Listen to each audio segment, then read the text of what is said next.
this week, we're bringing you the biggest game. And the new Elder Scrolls is the definition of big. Yes! I'm so excited!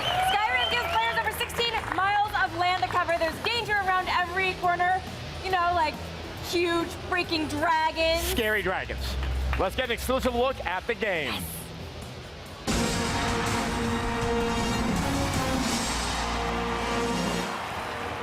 Here to walk us through the next chapter of the Elder Scrolls series is game director at Bethesda, Todd Howard.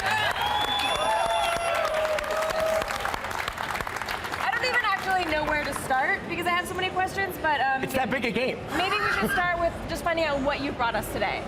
We're giving your audience a big sneak peek. We have a 30-minute demo we're showing in private here at E3, but we're going to give you guys a really, really big chunk of it. This is Skyrim running on the 360. We have a brand new engine we've written for the game, all new graphics, all new gameplay. We just try to make a big, crazy role-playing game with as much stuff as possible in it, just overwhelm you with detail. I mean, obviously, I would not have thought the 360 when I first looked at it, but I'll take your word at it, Todd. I mean, what have you done that's less apparent with the graphics engine and the way that you presented the game? It's, you know, for us, all the little things like you're seeing here, like plants, micro detail, big epic things like mountains, you can walk to the top of that mountain. So we really deal with levels of detail, streaming that in. We have to draw everything, we can't hide it. You know, being able to look at all these plants, pick up the flowers, we're really big into just suspending your disbelief that you are in this world. You can play in third person as well. So we have a new animation system which looks great. A lot of people like to do this, something we spend a lot of time on as well. I mean, are you guys just a little bit crazy when it comes to putting those flowers all on the ground? We are crazy. We have a really big team of amazing people at Bethesda. The group that did Morrowind, Oblivion, then Fallout 3. And after Fallout 3, we jumped on this, and we just wanted to make, you know, hey, let's throw the stone as far as we can. And so you have a sort of a new AI system as well. We do. We have this new system called Radiant Story that makes the game dynamic for you. What we're showing here is you can swing, your right trigger does your right hand, the left trigger does your left hand. You can hotkey items. So I'm putting a healing spell in my left hand, so you are who you play. You want to play like a battle mage, you just do it. You don't have to pick some character in the beginning. You can put that spell in either hand. So right trigger and then left trigger. What's really cool is if you pull both triggers at the same time, you're going to get a bigger, more powerful version of that spell. Up here, this is new. These are called the Guardian Stones. These are standing stones in the game that you'll find, and they help you define your character by kind of having the stars bless you with a special power. You can only have one of these at a time. So this one right here, the Warrior Stone, is going to make all of your warrior skills increase faster.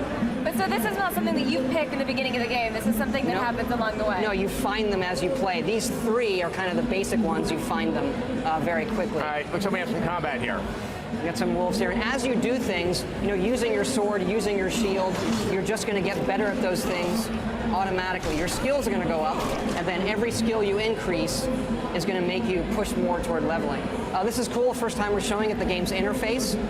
So it has 4 different sections, and you can look at all of the items, and we have thousands of these things. And what's really cool is they're all 3D. You can look at them, zoom them around, see like what kind of culture made these, and our artists just went to town. I mean, literally thousands of objects, right down to these elven helmets, the food you pull off creatures, porker meat here, there's salmon, and you can cook those things and they become better. Just the level of detail that we go to it astounds even me. I mean, I like the fact that we're teaching kids if you cook your salmon, it will on the whole it's taste better for you, yes. And this is the skills menu. So you look to the stars, and it's like you have this custom constellation for how you've been playing the game. And what's really cool is when you level up, you get to pick a perk. So each of these is actually a perk tree as well. And then as you play, it's drawing this constellation for you. So just looking at your perks is a lot of fun. And then the map here, it really shows what the engine can do. We're just pulling the camera back, and there's the world. Wow. Back to sort of the classes that we saw there, you have taken a new approach with the leveling system where you're not kind of setting yourself on your path before you've started playing the game. Right, you just play, and then you get better at certain things. Then when you level up, the perks let you define your character even more. This is one of the first towns you come to, Riverwood, and here you're going to see some of the dialogue here. And it looks like that when you're conversing, if you played Fallout, if you played Elder Scrolls 4, camera zooms in, you're kind of looking at the It's all real townspeople. time. It's kind of just a trim thing for us now, not to take you out of the game. And you'll see people having jobs. You can do all these things as well. So one of the things, now I can pick up a job too if I think, hey, blacksmithing looks awesome. I can. you can do it. Smithing is a skill. You can improve your weapons. We have a working economy that you can either do. You can actually sabotage this wood mill if you want. So And so am I going to be able to participate in that economy? slightly. It's kind of, you know, it's a light touch, I would say. Right. We have horses as well. Now, that horse doesn't have any Yeah. armor right now. It doesn't. Insert all the jokes you want. We'll sell it later for exorbitant sums. Yeah. So horses are a great way to get around the world faster. Yeah. We're riding up into the mountains here, and you're going to see the weather change dynamically. Yeah, no, obviously with all this free roaming, sort of, there's always been that ebb and flow from Morrowind to Oblivion of, you know, do you allow the enemies to sort of level up with you, or can you inadvertently wander to an area where you have very high level enemies? How have you dealt with that? It's something here? we've done differently each time. This works very much like Fallout 3 in that there are harder areas, there are easier areas. We do randomize it a bit to keep it interesting based on your level. Here you're going to see the biggest mountain in Skyrim, the throat of the world. And at the top of this live the Greybeards.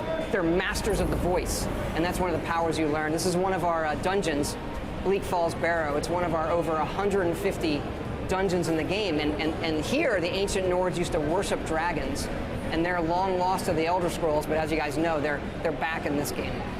And these dungeons are hand-drawn? Yep, There's nothing they're professional? all handcrafted. The whole world is handcrafted. You put 150 handcrafted dungeons in? We spent a long time. Here you see a dragon coming in. They're unscripted. You know, we don't know what they're going to do. Right. So they're great. You know, they came out way better than we thought they would. And so, you know, we were very conservative initially in our design, and now we use them everywhere. We just let them free roam and let them cause havoc. Well, I gotta say, looking at that dragon, I don't think it sounds like Sean Connery. Then people are already shouting Game of the Year. No pressure or anything. pressure. But No they're pressure at already all. We shouting can it. dial those down a little bit. It would be helpful. It was the shot of the salmon and the jerky is what sold them. Like they love knowing that. So when we last left the game, we were outside beautiful Vista mountaintop. We had dragons attacking. Now we're in a dungeon. Now we're in a dungeon. We're showing some of the dual wielding here. Again, you can put what you want in your hands, and you are who you play. We got some, you know, the combat is really overhauled. You're going to get some kill moves and things like that.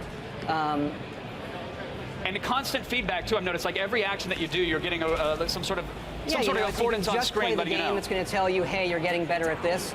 This is a guy you find down in the dungeon who's been caught in the spider web. Oh, wow. He's this thief who's stolen this golden claw that you're after when you come into this dungeon.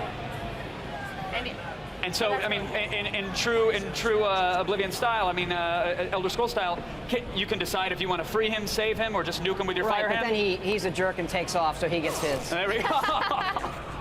You're done. Love it. And then down in here, this Nordic ruin there are Draugr. These are undead ancient Nord warriors who are buried in this tomb. And upcoming, you're going to see me use one of the shout powers. So you use the dragon language and shout, and you're going to do this a lot throughout the game.